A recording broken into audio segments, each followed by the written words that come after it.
Capítulo 5. As raízes prussianas do socialismo americano. Você sabia? O progressismo americano foi altamente influenciado por políticas autoritárias e socialistas prussianas. O sistema escolar público dos Estados Unidos é baseado no modelo prussiano do século XIX. A educação pública procura transformar alunos em servos úteis ao Estado. A literatura que documenta as ideias por trás do socialismo constitui uma excelente leitura, filosófica, bastante moral e séria. Ao ler as palavras de Mohandas K. Gandhi, desejemos de todo o coração que a essência humana de sua visão pudesse ter sido implementada sem a pauperização das próprias pessoas que sua Swadesi pretendia favorecer. Gandhi era um gigante moral, assim como Marx, a seu próprio modo, também o era. Ambos tinham seus planos para transformar radicalmente o mundo, melhorando a vida dos pobres. O problema, como apontaram os economistas austríacos, não está bem no conteúdo do plano, e não necessariamente na carga moral dos homens que o desenvolveram, mas com o plano em si. Diferentemente da Índia, Hong Kong teve muita sorte ao ter seus negócios moldados por dois homens, que não eram gigantes morais, mas entendiam bem o seguinte trecho crucial de sabedoria. No longo prazo, escreveu Sir John James Copperthwaite, secretário de Finanças de Hong Kong de 1961 a 1971, o conjunto de decisões de homens de negócios isolados, mesmo que frequentemente equivocadas, é menos suscetível de causar danos do que as decisões centralizadas de um governo, e certamente tais danos podem ser combatidos com maior rapidez. 42. Em Hong Kong, essa ideia é conhecida como não intervencionismo positivo e forma o alicerce do sucesso econômico praticamente sem precedentes da cidade-estado. A opinião de Copperthwaite foi ecoada por seu sucessor, Sir Charles Philip Adamcave, cuja visão estava alinhada de Hayek.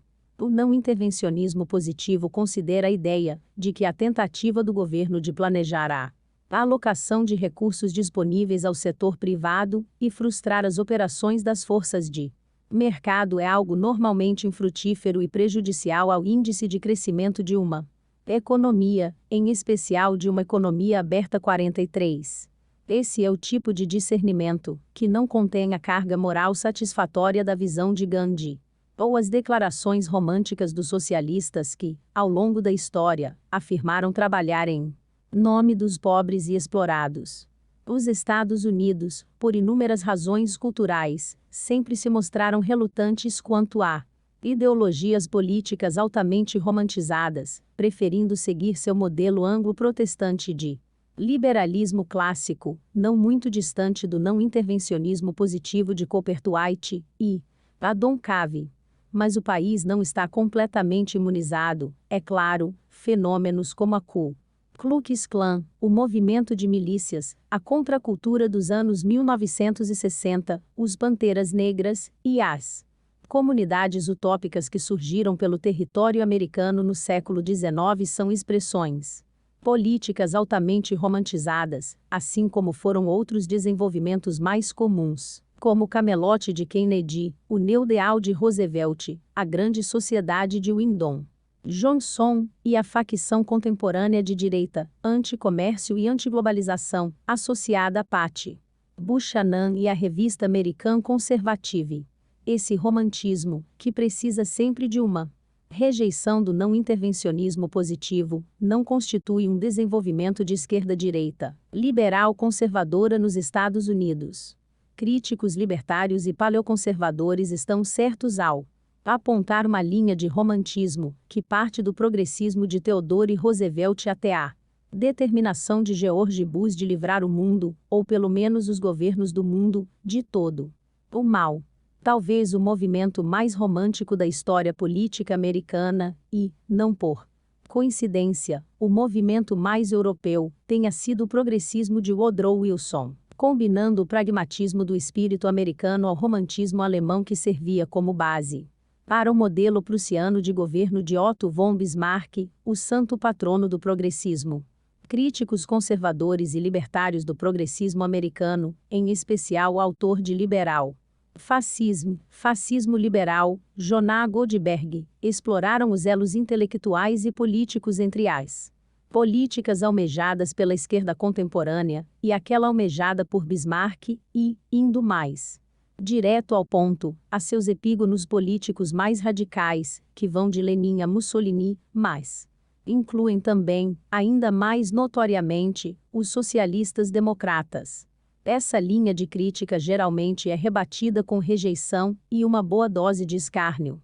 Como pode alguém pensante ligar Bismarck aos socialistas? Perguntam. Bismarck era inimigo jurado dos socialistas. O que é verdade, até onde se sabe, e não é muito. Do cara que depois prometeria fazer do mundo um lugar seguro para a democracia. A administração foi estudada e aperfeiçoada na Prússia. Frederico, o Grande, severo e magistral como seu governo, declarava com sinceridade ver a si mesmo apenas como o principal servo do Estado, e considerar seu grande cargo um dever público, e foi ele quem, dando prosseguimento à base estabelecida por seu pai, começou a organizar o serviço público da Prússia, como um serviço da mais alta seriedade ao público. Seu sucessor, não menos primoroso, Frederico Guilherme III, por sua vez, se aprofundou ainda mais em tal labuta, planejando muitas das características estruturais mais amplas que deram firmeza e forma à administração prussiana de hoje. Quase a totalidade desse admirável sistema foi desenvolvida por nobre iniciativa. Woodrow Wilson, History of Administration, o estudo da administração, 1886. Bismarck foi atormentado pela influência emergente do Partido Social Democrata, em particular sua ala radical, cujos membros estavam ligados à tentativa de assassinato de Guilherme e o chanceler de ferro, muito mais associado na história ao nacionalismo alemão do que ao socialismo, adotou o Sozialistengesetze, uma série de reformas legais criadas especialmente para sufocar o Partido Social Democrata, proibindo a reunião de seus membros, fechando seus jornais e revistas, e dissolvendo uniões afiliadas ao movimento, entre outras medidas repressivas. A principal analogia política para esse caso é a ruptura entre as facções de Stalin e Trotsky. Na União Soviética, os stalinistas eram socialistas, assim como os trotskistas, eram somente duas facções brigando pelo poder. Na verdade, a longa batalha de Bismarck contra o Partido Social Democrata nos revela muito pouco sobre sua afinidade ideológica ou sua aversão com o socialismo como conhecemos hoje. Vamos dar um passo à frente e supor que Bismarck não fosse um socialista no sentido que usamos aqui, não defendesse a propriedade pública do capital, a supressão da propriedade privada, o estabelecimento de uma sociedade sem classes ou qualquer dos principais objetivos que o socialismo alega buscar. Bismarck batizou sua filosofia de Realpolitik, que podemos traduzir como pragmatismo. Na época de Bismarck, significava o grande jogo, a fina arte de equilibrar as principais forças europeias, jogando uma contra a outra. Mas havia também um aspecto doméstico na Realpolitik. Ao mesmo tempo que seu governo trabalhava para reprimir o Partido Social-Democrata, Bismarck se apropriava de algumas de suas ideias, para servir a seus próprios propósitos, apaziguando os pobres e a classe operária. Foi a Realpolitik, e não o socialismo romântico, que levou ao estabelecimento do primeiro Estado de bem-estar social europeu. Bismarck decretou a criação de um programa de seguro social, o direito a um seguro de saúde, pensões de aposentadoria, benefícios em virtude de incapacidade e leis restritivas de trabalho. Esses foram os primeiros programas do gênero, adotados, em grande parte, para reduzir o apelo do movimento socialista, que prometia subsídios e benefícios ainda mais vantajosos. A Realpolitik calculista de Bismarck chamou a atenção de outro grupo de visionários políticos, dispostos a se autoproclamar pragmáticos, embora hoje sejam mais conhecidos como progressistas. Os mais proeminentes entre eles eram John Dewey, principal intelectual público americano, e Woodrow Wilson, reitor das universidades de Bryn Mawr e Princeton, que acabou se tornando presidente dos Estados Unidos. No entanto, muito antes desses homens serem seduzidos pelos encantos do magistral pragmatismo prussiano, sua descoberta caberia a Horace Mann, hoje conhecido como pai do sistema de ensino público americano, a mais notável ilha de socialismo. No anteriormente tumultuoso, mas hoje mais tranquilo, março do capitalismo americano. Não por meio do planejamento racional, as grandes questões do dia não serão aplacadas com discursos e decisões majoritárias, mas por meio de ferro e sangue. Otto von Bismarck, autocrata prussiano e padrinho intelectual do progressismo americano. Escolas públicas. O socialismo americano em ação. Ainda que o modelo prussiano de educação viesse posteriormente a ser adotado nos Estados Unidos, a provisão pública de ensino no país precede muito o estabelecimento do próprio país. O sistema de educação ao estilo prussiano implementado depois seria apresentado explicitamente como um componente do Plano Econômico Nacional. Os alunos aprenderiam habilidades que os tornariam trabalhadores produtivos. Exames nacionais seriam usados para canalizá-los aos empregos adequados e toda a iniciativa seria integrada a um plano racional de desenvolvimento econômico. Essa era a essência da visão progressista dedicada à educação. Mas o primeiro projeto de educação pública nos Estados Unidos tinha um objetivo bem diferente: inibir a influência de Satanás. A primeira lei relativa à educação pública no país foi a Lei do Velho Enganador Satanás, cujo nome originava de sua passagem de abertura. Diferentemente da maioria das leis modernas, esse estatuto de 1647 é bastante compreensível e vale a pena considerá-lo em sua totalidade. Sendo um dos principais projetos daquele velho enganador, Satanás, manter os homens distantes da sabedoria das Escrituras, como antigamente fazia ao mantê-las em línguas desconhecidas, o faz nos dias de hoje induzindo que as línguas não sejam usadas, de modo que pelo menos o sentido e o significado verdadeiros do original sejam obscurecidos e corrompidos com falsas interpretações feitas por enganadores com aparência de santos, e, para que o ensinamento não seja enterrado no túmulo de nossos ancestrais, na igreja e na comunidade, o Senhor assiste nossos esforços. Assim, urge que cada paróquia nessa jurisdição, depois que o Senhor tiver feito com que aumentem ao número de 50 lares, devem, sem demora, apontar uma pessoa da cidade para ensinar suas crianças, que a ela recorrerão para ler e escrever, e cujo salário será pago, ou pelos pais, ou pelos tutores das crianças, ou pelos cidadãos em geral, por meio de provisões, de acordo com o que determinarem os curadores da cidade, contanto que aqueles que enviam suas crianças não sejam oprimidos ao pagar muito mais do que poderiam aprender seus filhos caso estivessem em outra cidade. É também fundamental que, quando uma cidade alcançar o número de 100 famílias ou chefes de família, sejam estabelecidas escolas secundárias. O maestro da qual deve instruir os jovens de modo que se tornem apartamentos à universidade, considerando-se que, se uma cidade deixar de fazê-lo por mais de um ano, que todas as outras cidades devam pagar 5 libras para a próxima escola até desempenharem tal tarefa. 44.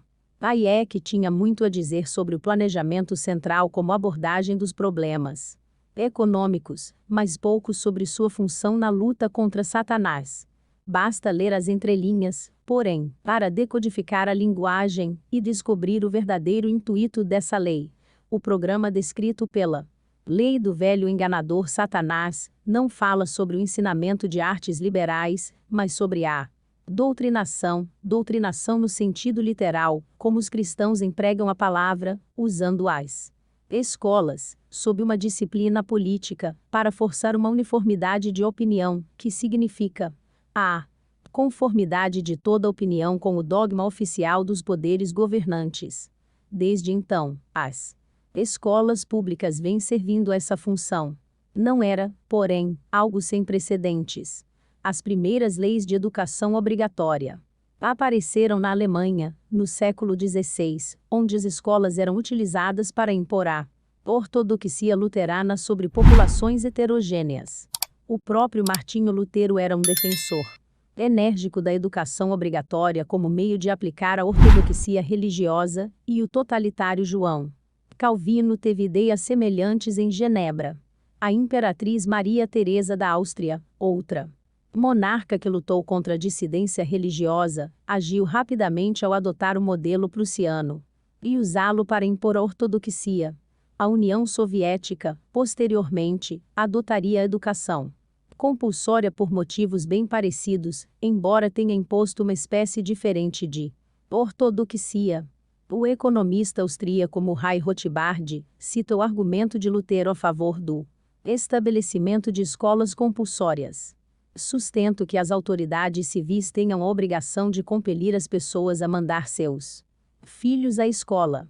Se o governo conseguir compelir quantos cidadãos que estejam apartamentos ao serviço militar a carregar lanças e rifles, a construir barreiras e a desempenhar outras funções marciais em tempos de guerra, não teria também o povo direito a mandar seus filhos à escola, pois nesse caso estaríamos guerreando com o diabo, cujo objetivo é exaurir sorrateiramente nossas cidades e principados. 45. Tal argumento foi facilmente transformado numa formulação menos religiosa e mais explicitamente estadista pelo pensador progressista Calvin Stowes, que exerceu bastante influência na adoção do modelo prussiano nos Estados Unidos. Se uma questão de segurança pública dá ao governo o direito de compelir seus cidadãos ao serviço militar quando o país é invadido, os mesmos motivos autorizam o governo a compeli-los a prover a educação de seus filhos. Um homem não tem o direito de colocar em perigo o Estado nele inserindo uma família de crianças ignorantes e depravadas, assim como não pode permitir a entrada dos espiões de um exército invasor. 46. A mudança de uma guerra contra Satanás, que era eufemisticamente chamado de o inimigo, para uma guerra contra o inimigo do Estado foi curta e ligeira, ilustrando um ponto importante sobre a educação pública, ou seja, que o objetivo não é a educação das pessoas. O objetivo da educação pública é, e sempre foi, fazer dos integrantes do povo servidores melhores e mais produtivos do Estado. Não é de admirar que os socialistas tenham abraçado a causa. O presidente Obama, falando a uma plateia de crianças, descreveu detalhadamente como espera que as escolas produzam alunos que sirvam às necessidades do Estado, de maneira pouco surpreendente, colocou a situação em termos de sua própria agenda política, enfatizando a assistência médica, a discriminação racial e a criação de empregos. O modo como vocês lidam com a própria educação decidirá nada menos que o futuro deste país. O que estão aprendendo hoje na escola determinará se nós, como uma nação, poderemos enfrentar nossos maiores desafios no futuro. Vocês precisarão de conhecimentos e habilidades para solucionar problemas que aprendem nas aulas de ciência e matemática, para curar doenças, como o câncer e a AIDS, e para desenvolver novas tecnologias energéticas de modo a proteger o meio ambiente. Precisarão da perspicácia e do pensamento crítico, que ganham nas aulas de história e estudos sociais para combater a pobreza, o problema do sem-teto, o crime e a discriminação, tornando nossa nação mais justa e mais livre. Precisarão da criatividade e da engenhosidade que desenvolvem em todas as aulas para fundar novas empresas, que criarão novos empregos e impulsionarão nossa economia. Precisamos que cada um de vocês desenvolva seus talentos, suas capacidades e seu intelecto para que possam solucionar nossos problemas mais complicados. Se não o fizerem, se abandonarem a escola, não estarão apenas desistindo de si próprios, mas também de seu país. 47. Educação boa para colocar as pessoas em seus lugares. Queremos que uma classe de pessoas tenha uma educação liberal e que outra classe, muito maior, por necessidade, em cada sociedade, abdique dos privilégios de uma educação liberal e se dispõe a desempenhar trabalhos manuais específicos e difíceis. Ou, estamos tentando fazer delas pessoas educadas liberalmente, ou estamos tentando produzir servos capacitados da sociedade em linhas mecânicas, ou não sabemos o que estamos tentando fazer. Woodrow Wilson, discurso na Convenção dos Professores do Ensino Médio, 1909. Obama descreve aqui um direito de domínio eminente sobre as vidas das crianças americanas, sem usar bem essas palavras. Outros ativistas socioeducativos foram mais explícitos, e é inegável que a provisão pública de serviços educacionais é vista hoje, e sempre foi, como um componente do planejamento econômico nacional. Seria difícil encontrar nos Estados Unidos qualquer profissão mais dedicada ao socialismo do que a dos educadores, assim como encontrar uma defesa tão popular para o socialismo como a causa da educação pública. Quando alguns pais se opuseram à transmissão do supracitado discurso de Obama para todas as escolas da rede pública, alegando que ela constituía uma doutrinação política, foram ridicularizados pela esquerda. Percebendo que alguns dos críticos de Obama descreveram sua plataforma como agenda socialista, um colunista da página online de esquerda da UICUS escreveu: se seus filhos frequentam a escola pública, já fazem parte dessa Agenda 48, para deixar a questão bem clara, deu ao texto título: O ensino público é socialista. Escrevendo num fórum da revista Teen Nation intitulado Reimaginando o Socialismo, o professor de História da Emory University Patrick Alite citou as escolas públicas como prova de que milhões de americanos são defensores ferrenhos do socialismo. É estranho, escreveu ele, que tantos críticos da administração de Obama mencionem socialismo como se fosse uma palavra do diabo. 49 Palavra do diabo. Talvez ele jamais tenha ouvido falar da lei do velho enganador Satanás. De qualquer forma, essa é uma figura de linguagem comum à esquerda. Socialismo soa como algo assustador, mas na verdade estamos falando sobre coisas como ensino e autoestradas públicos. O blogueiro Jerry Webster, escrevendo para a página Bolt.com, deu a seu texto sobre as decisões quanto à nacionalização dos salários dos professores, o título Deem uma chance ao Socialismo 50 num artigo para o periódico sobre artes e humanidades L1, Daniel Reneal. Pergunta: você gosta do ensino público? Então diga obrigado, socialismo. 51 outros escritores de esquerda também afirmaram que a popularidade da educação pública sugere que os americanos gostam mais do socialismo do que deixam transparecer. E gostam mesmo.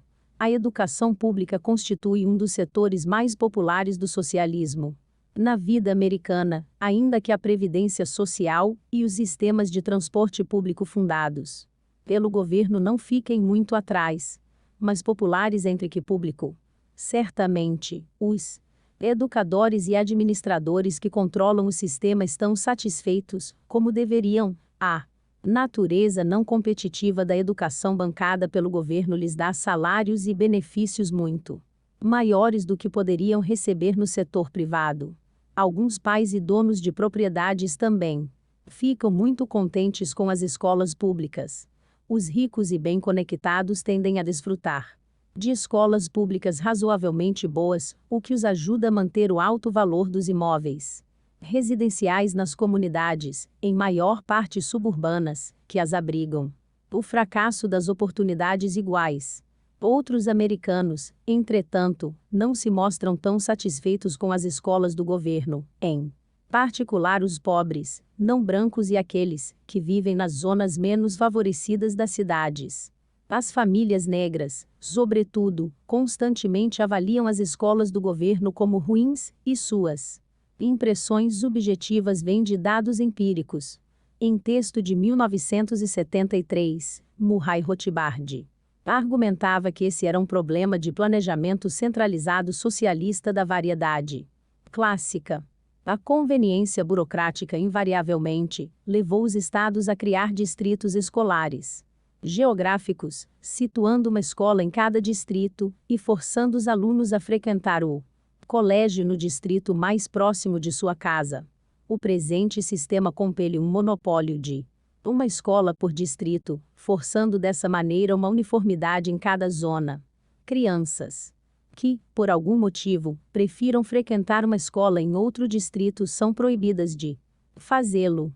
O resultado é uma homogeneidade geográfica forçada, o que significa também que o caráter de cada escola é completamente dependente de sua vizinhança.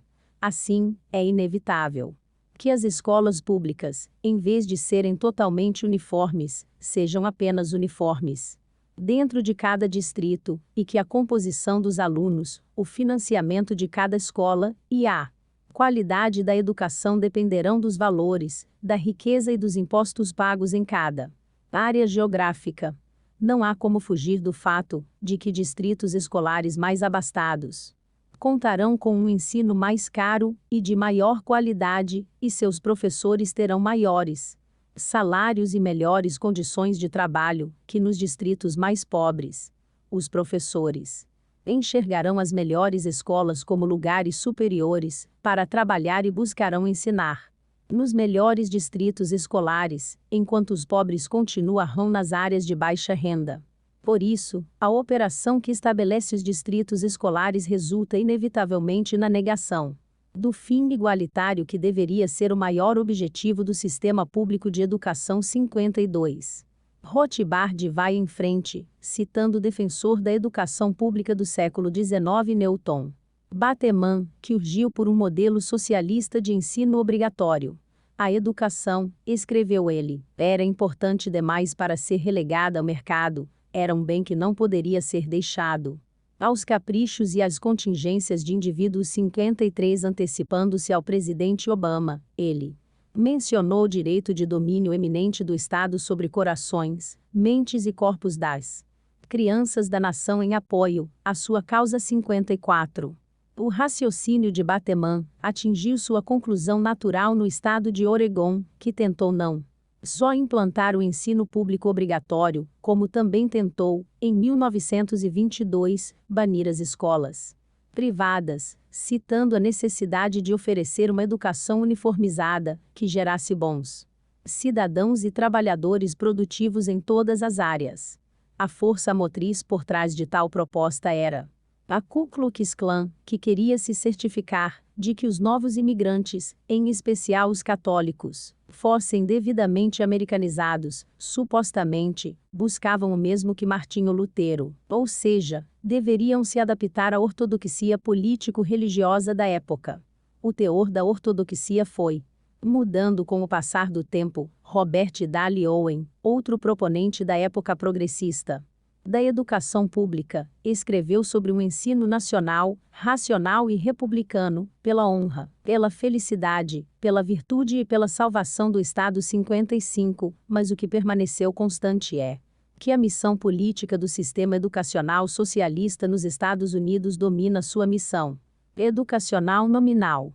Seldon Richman, da revista T. Freeman, menciona uma manifestação bastante descarada da ideia num artigo que cita William Sewell, defensor do ensino público e professor da Universidade de Virgínia, que afirmou que as escolas estatais, diferentemente de colégios particulares, promovem objetivos cívicos, em vez de individuais, criando cidadãos para o bem da sociedade.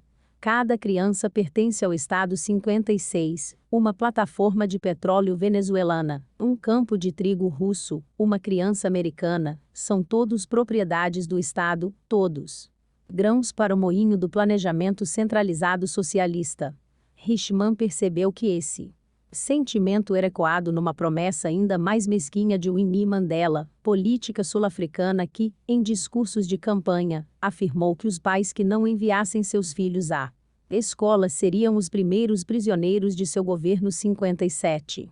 Apesar das alegações exageradas feitas por partidários da educação socialista, seus resultados nos Estados Unidos são semelhantes aos dos cartéis socialistas na Índia ou das fazendas coletivas da URSS. Os recursos são mal alocados ou desperdiçados. Os supostos beneficiários dos Programas são enganados e os interesses dos planejadores centrais são aqueles mantidos com maior eficiência.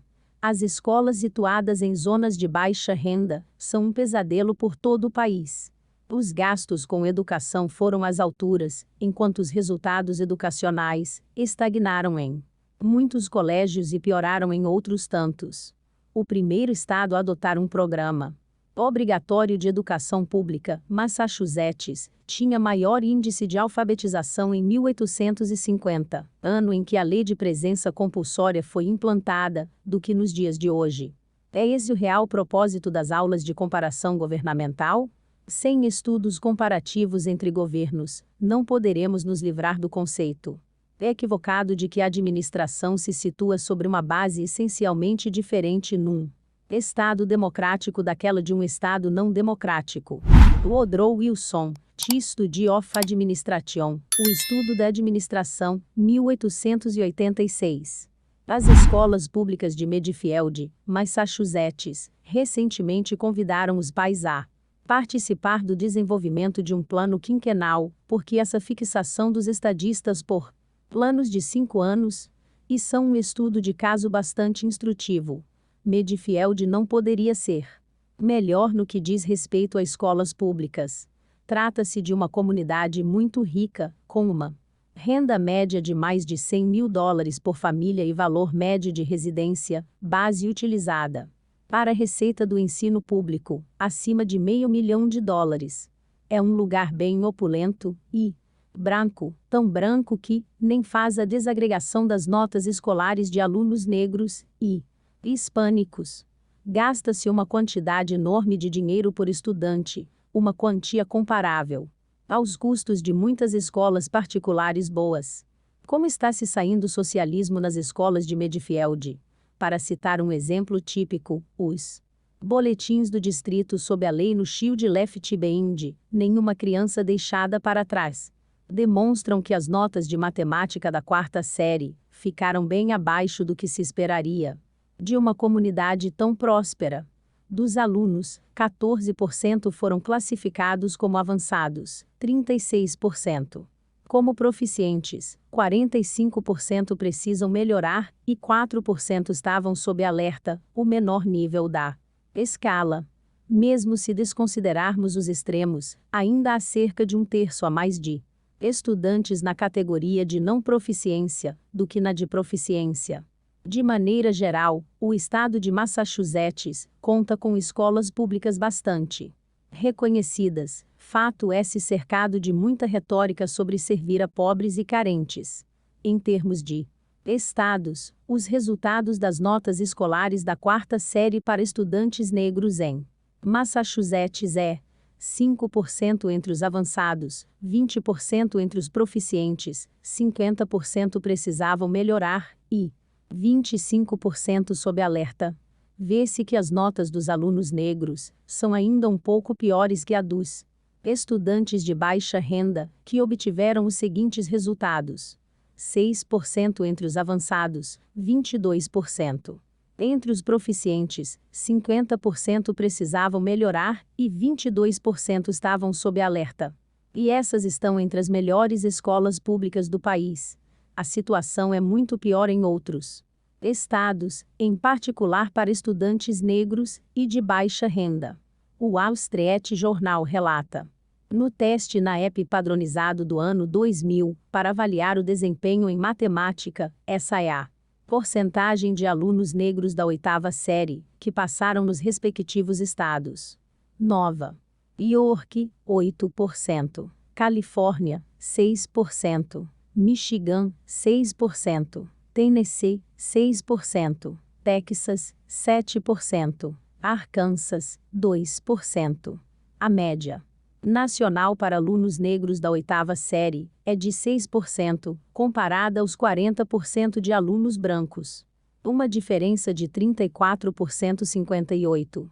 Porque pais de alunos negros e de baixa renda deveriam ser defensores ferrenhos do socialismo, para citar as palavras do professor Alite, quando o socialismo escolar produz esse tipo de resultado. Na verdade, não são programas de escolha escolar são bastante populares. Entre famílias negras e pobres, o programa de bolsas de Washington, recentemente destruído pelos democratas congressistas sob as ordens dos sindicatos de professores, recebeu milhares de requisições para suas poucas vagas. Os resultados deram sinais inegáveis de que os alunos estavam alcançando um desempenho melhor no programa de escolas particulares do que nas escolas socialistas. O Washington Post informou que alunos que receberam incentivos para frequentar colégios particulares apresentaram uma probabilidade significativamente maior de concluir o ensino médio e que os pais cujos filhos receberam bolsas estavam satisfeitos em poder optar por escolas boas e seguras. Essas recentes descobertas sobre o sistema de tickets escolares, vouchers, em Washington, ressaltam o valor do programa e mostram como é errado negar essa oportunidade a futuros estudantes 59. Mas a eles está sendo negada a oportunidade, e estes serão sentenciados a 13 anos nas fracassadas escolas socialistas de Washington. Por quê? Se os brancos e ricos habitantes da bucólica Medfield, em Massachusetts, não conseguem fazer funcionar um plano de 5 anos para seus colégios estatais, é bem improvável que os negros das escolas de Washington, em sua maioria pobres, consigam fazê-lo.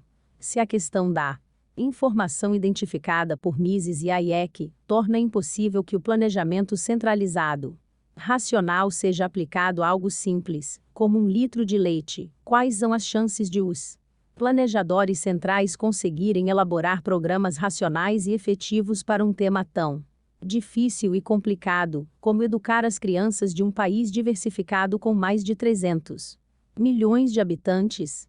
O estabelecimento educacional reivindica um direito de domínio eminente sobre corações, mentes e corpos das crianças, mas para que fim? Claramente, tal fim não é e nunca foi a educação, não dos tempos de Martinho Lutero e da lei do velho enganador Satanás em diante. Os interesses das crianças no sistema de educação socialista não estão sendo mais bem atendidos do que os interesses dos milhões de indianos forçados a um estado de pobreza por seus governantes ou os interesses dos venezuelanos, que passavam fome enquanto toneladas de alimentos apodreciam nos armazéns do governo socialista de Hugo Chávez. Aos interesses de quem atende o socialismo? Essa questão vital é o tema do próximo capítulo.